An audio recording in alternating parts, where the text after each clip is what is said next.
terhadap HPP atau hemorrhage postpartum, pendarahan postpartum, ada beberapa hal yang perlu kita perhatikan. Yaitu yang pertama adalah kita cuci tangan dulu dengan 6 langkah menurut WHO. Air yang mengalir, bubukan sabun, oleskan ke seluruh telapak tangan, punggung tangan, sela-sela jari, mengunci, ibu jari, kuku, lalu keringkan. Setelah itu langsung saja kita melakukan pemakaian handscoon. Di sini saya pakai handscoon terlebih dahulu.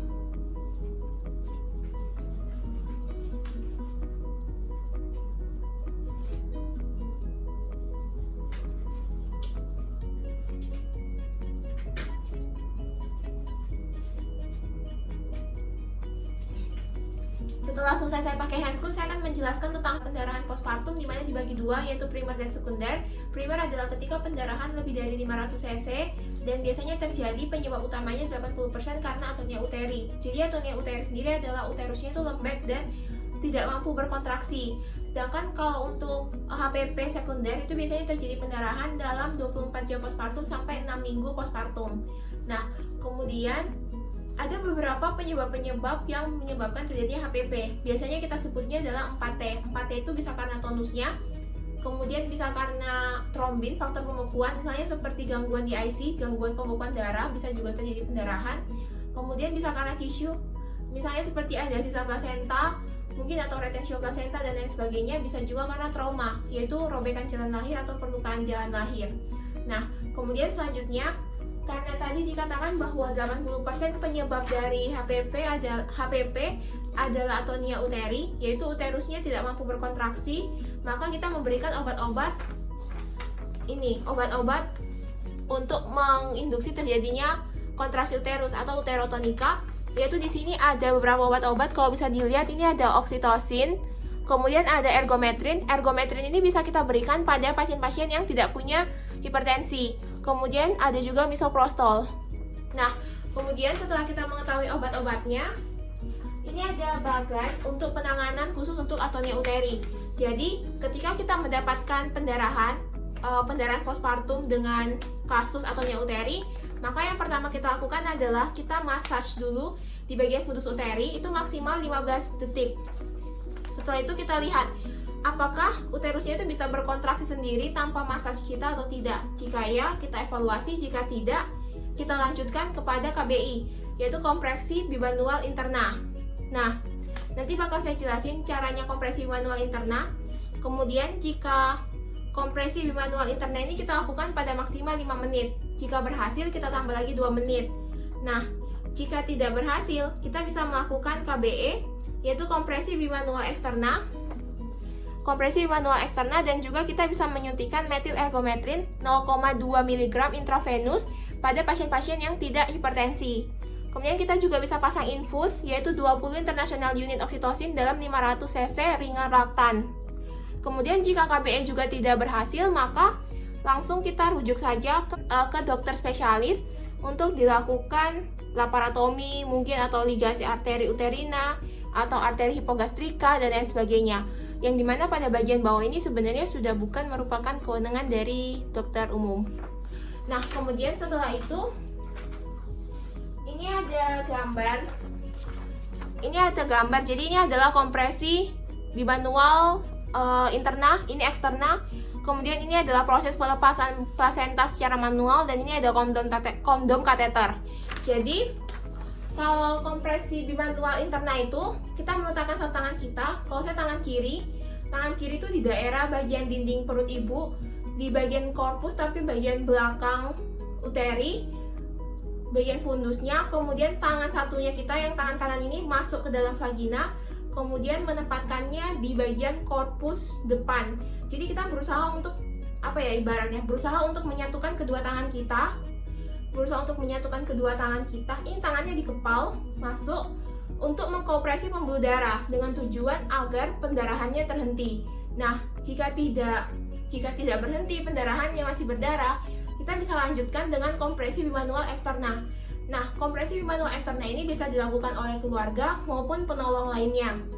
Jadi caranya tetap sama, cuman bedanya tangan kita yang satunya ini, tangan kanan itu tidak perlu masuk ke dalam vagina. Jadi dari luar aja, dari luar korpus kita tempatkan tetap sama. Tangan kanan ini di korpus bagian depan, Kemudian kita berusaha untuk menyatukan kedua tangan kita ini dengan tujuan untuk mengkompresi pembuluh darah.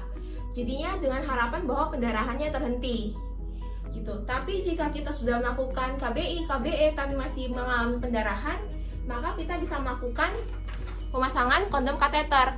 Jadi sebenarnya kondom kateter ini itu terdiri dari kondom dan kateter. Kondom yang biasa dipakai pada pasien-pasien yang kesulitan buang air, dan kondom biasa dipakai gitu. Jadi yang pertama itu kateternya itu dipotong dulu ujungnya, kemudian kondomnya itu dibuka. Jadi kateternya bakal dimasukin ke dalam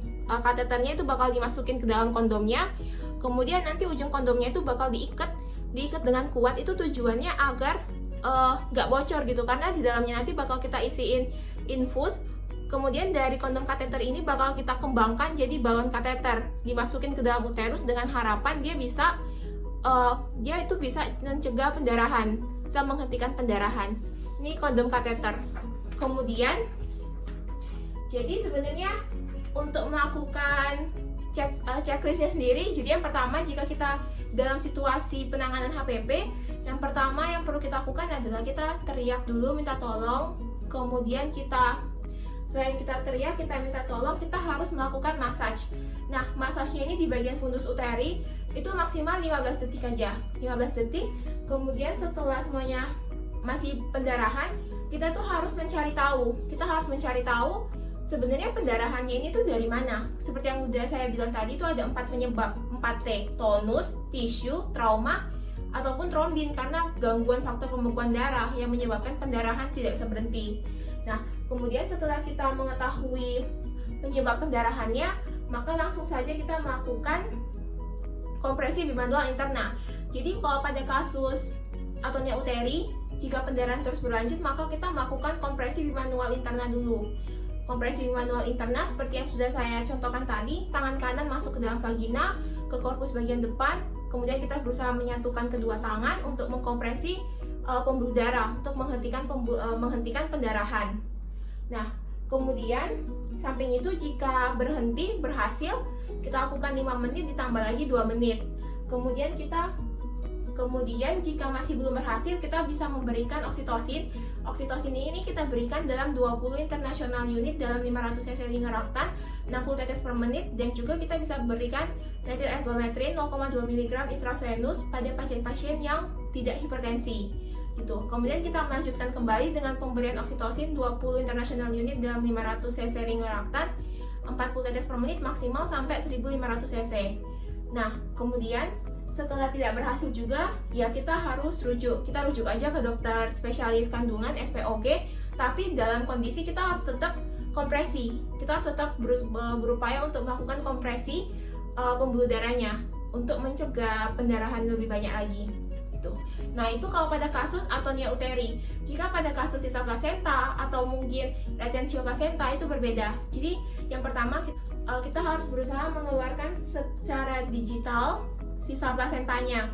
Kemudian yang kedua, jika masih belum keluar selama lebih dari 30 menit dan juga setelah kita berikan 2 kali oksitosin tidak keluar juga, maka kita lakukan manual plasenta. Kita lakukan manual plasenta seperti di gambar ini, dan juga kita tetap melakukan pemasangan infus yang berisi oksitosin 20 international unit dalam 500 cc lingeraktan.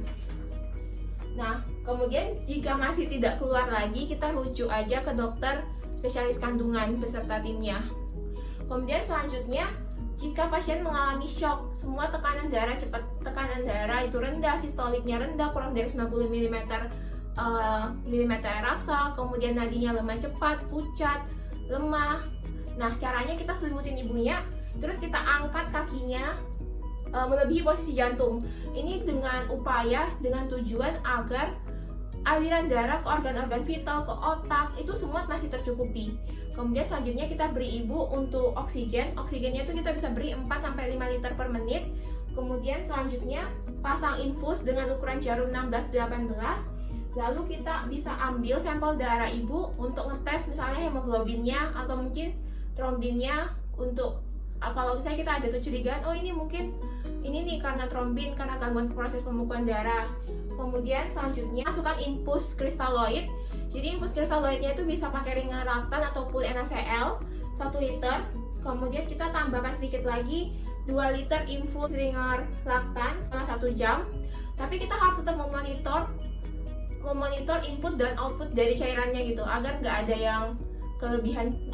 ada kelebihan cairan dalam tubuh pasien. Dan selanjutnya kita menilai apakah pasien ini butuh ditransfusi nggak ya, apakah karena pendarahannya sudah banyak dia butuh transfusi atau tidak.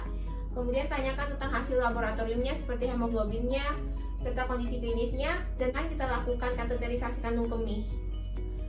Dan selanjutnya setelah selesai tindakan, kita sudah selesai pasang infus semuanya, kompresi manual, kita lepaskan handscoon, lalu kita buang ke sampah medis semua, peralatan disterilisasikan semua, lalu kita cuci tangan kembali dengan 6 langkah menurut WHO.